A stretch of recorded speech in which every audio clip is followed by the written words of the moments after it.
Welcome to Brighter Shores Central, your one-stop shop for all news on Brighter Shores and soon-to-be progression videos, so do subscribe if you're interested in this game. But let's get right into the content. What have we got today? 10 new screenshots regarding Brighter Shores and some analysis of those screenshots and some hidden things that I've noticed in these screenshots. In addition, we've got further footage that has been released by Andrew Gower, and we'll go through that as well in this video. So don't forget to smash the like button and help this small channel out if you're interested in Brighter Shores, and let's get into the content. So first of all, picture one, you can see that at the bottom left there is a woodcutting bench with a mini carved statue next to it. So we can see that you'll be able to use the woodcutting bench to make items and what it seems to be is elements like mini statues. On top of the map, there is a machinery for processing possibly what it seems to be large logs. We also see two people using the machine. We also know in woodcutting you can chop logs together, so you can actually cut the trees together with a massive saw. Does this mean that actually you're going to be able to use this machinery together as well, or is it just that both of them are at different processes of the machinery working their way through it? Moving on to the top right, there is something creating some sort of IKEA, Best Buy or Tesco shelf. Player-owned houses are not confirmed yet, so I assume these are just cabinets you create or trade them in for bounties, but I'll explain this later. There's another image that shows elements of this. It's very important. Then at the top right, you have some kind of mythical cabinet with lights and a log showing. And then on the bottom right, we have some people refining goods with a carving knife and some wood shavings on the floor. Could this be possibly how goods are refined? It also looks like branches as well, so maybe this is the station to deal with individual branches, whereas the big machinery on the other side is to deal and process the large logs that you can actually chop down from the trees. This is going to be different elements of the tree that you can actually cut down, the branches, the logs, and you can basically refine them using woodworking in various different fashions. Now the picture two, it seems to be a forest area with a large spider at the top of it. Could this be some kind of early game boss? So it's heavily inspired by woodcutting. In this area you can see that there's a huge amount of trees. We can also see an eye at the bottom right. Now this is the sense spell that you can unlock, which tags the name of everything around you when it is activated. And there is also a guy that is foraging items. This could be related to the foraging skill, but also some interesting looking outfits that he's also wearing there. In picture three, we have something called the Chronobelisk. This, I am 100% certain, is in relation to the teleportation system around the game, magic elements in the game where you'll be able to actually travel around using these obelisks as sort of waypoints to transport yourself around the map. Picture 4, this tells us a lot of information. Firstly, we can see the combat of someone facing a red giant wasp with 2 health bars. Of course, one for the red giant wasp, the other for the character. Now, next to it is actually the watch person symbol previously shown on the watch person cape, which is the profession cape that gets gradually longer as you level up the skill. But you can see in the middle of the bar there that that is the watch person symbol. So this confirms that the profession is something related to combat, probably protecting the city with certain tasks. Now, super interestingly, we can see 3 different weapons attached: a thin longsword, a normal sword, and a bow. This means you can be versatile and switch between different ones, but it does seem to have a loading bar.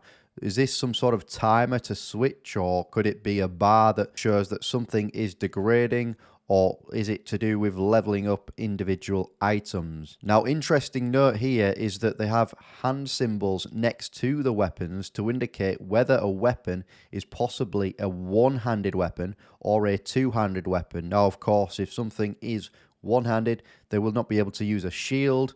And of course, if it's two-handed, then it's going to be a main weapon. Next to it, we have special attacks with enough for 3 slots. So this means that the game will have multiple special attacks that you can use, but you must be strategic with.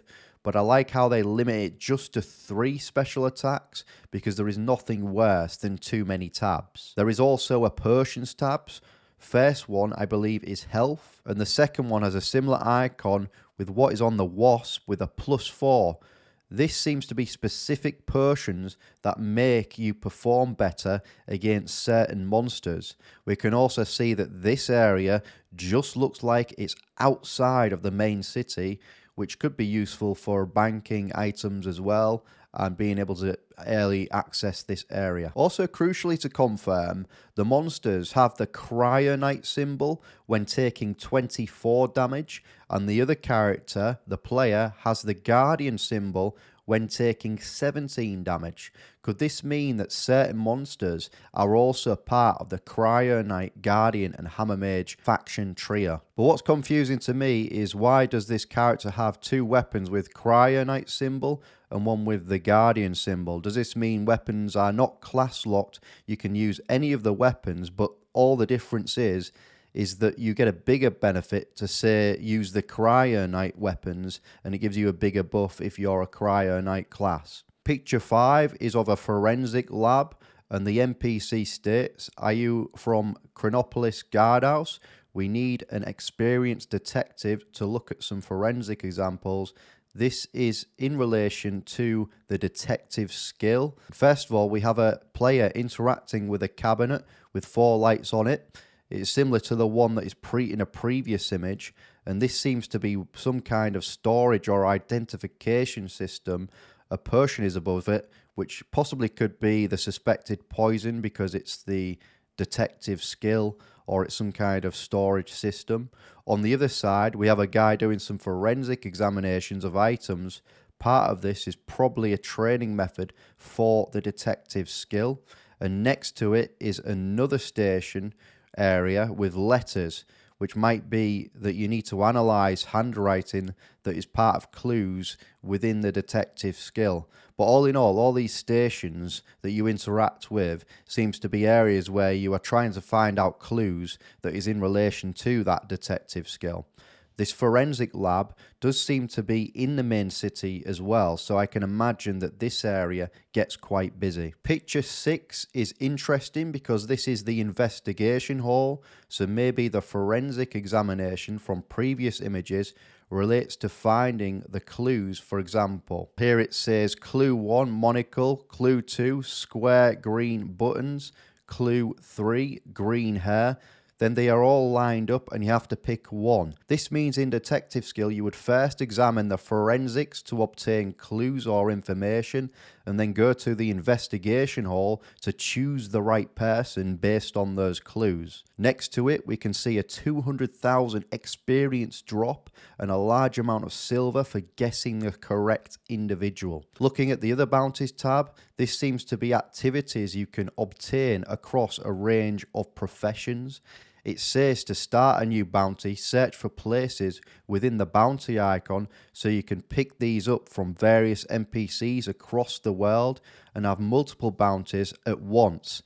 I can imagine to be efficient, it would be best to pick up multiple bounties in one area and figure out the best path to get them all done with minimal travelling. For example, another bounty is 6 unicorn dust from Victor to Janessa. This has a 9,881 experience reward, and next to it has the market symbol, so this is likely to do with the merchant skill.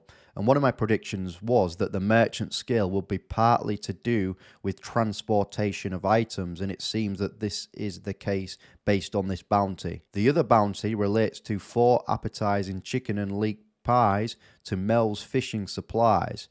So the idea that you can fish and create dishes and turn these into silver. Alternatively, you can sell these cooked goods to other players, but turning in this bounty actually gives you extra cooking experience and silver, so it looks like that bounties are beneficial to do. Picture 7 shows a mining area with some golden snails that seem to be spraying mucus acid onto the person that is trying to kill them, but this does not have anything overhead like the other players. So this might mean you can hire guards whilst mining, and you can also see mining rare minerals on the wall while someone is mining the rocks as well. Picture 8 shows an individual fighting scrawny ratman grunts, once again showing watch person symbol, something to do with protecting the city. This also states passive activity continues after logging out. Now, Andrew has said there will be the ability to passively train your professions, but with massively reduced XP rates. Now, let me know in the comments, do you agree with this? I can't make up my mind whether this is a good or bad thing. Picture number 9 shows a beautiful part of the city, and I really like the aesthetic here on this image. We can see a couple of players spotting some theft going on, so it might be that you also try to stop people from stealing goods as part of the activities in the main city. Picture 10 firstly has the scout symbol on the activity. This is similarly shown in the profession cape reveal. This also shows a player fighting a shaggy bear whilst there is a guy to his left that is just minding his own business, looking to casually chop a tree.